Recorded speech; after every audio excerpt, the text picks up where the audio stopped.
Face aux risques du métier, les policiers interviewés nous racontent leurs relations de travail au quotidien. Les conseils donnés par les plus expérimentés ou encore la solidarité entre collègues qui, au fil du temps, deviennent parfois des amis, voire une deuxième famille. Être policier, c'est aussi une aventure collective. On essaie de stigmatiser en disant un fonctionnaire de police. Et derrière l'uniforme, il n'y a pas qu'un fonctionnaire de police. Il y a un homme, une femme, un malade, un surendetté, il peut y avoir plein de choses différentes.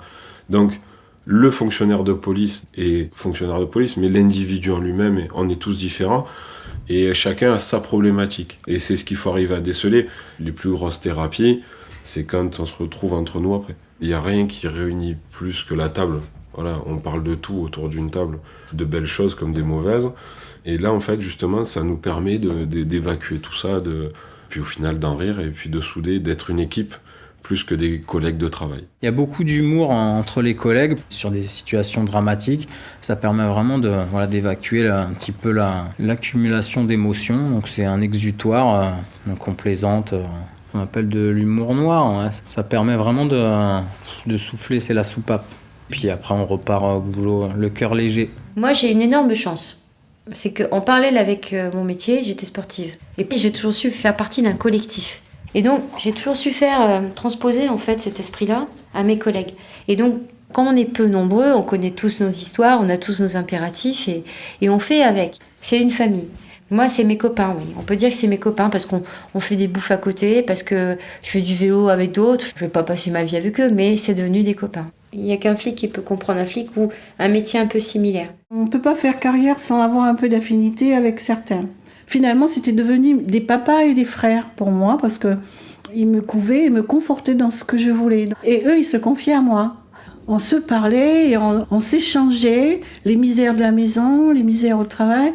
On était vraiment des frères. Moi, je suis arrivé avec mon envie, ma fougue, un œil neuf, mais on m'a vite fait comprendre qu'effectivement, il fallait que je garde ce dynamisme, en tout cas cette volonté, mais il fallait que j'écoute aussi l'expérience, parce que sinon, ça aurait pu être dangereux et ça aurait pu me desservir.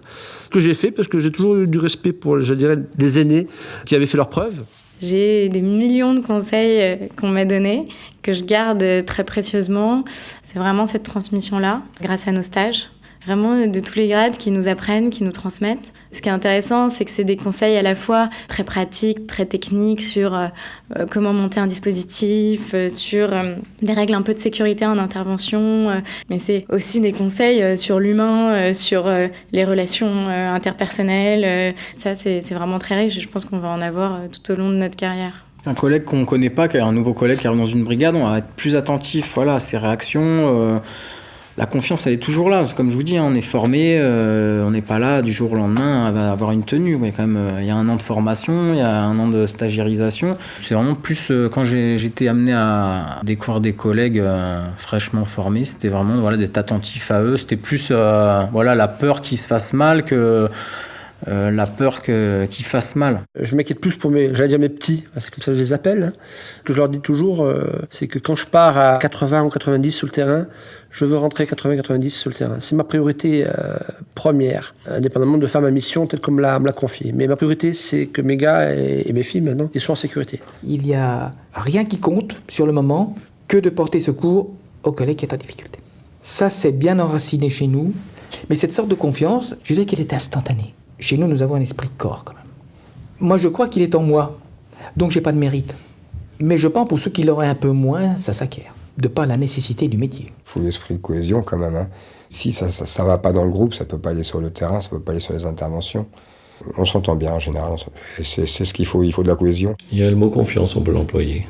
Esprit de groupe, on intervient. On sait qu'on va sur le terrain, on se fait confiance et on se pose même pas la question.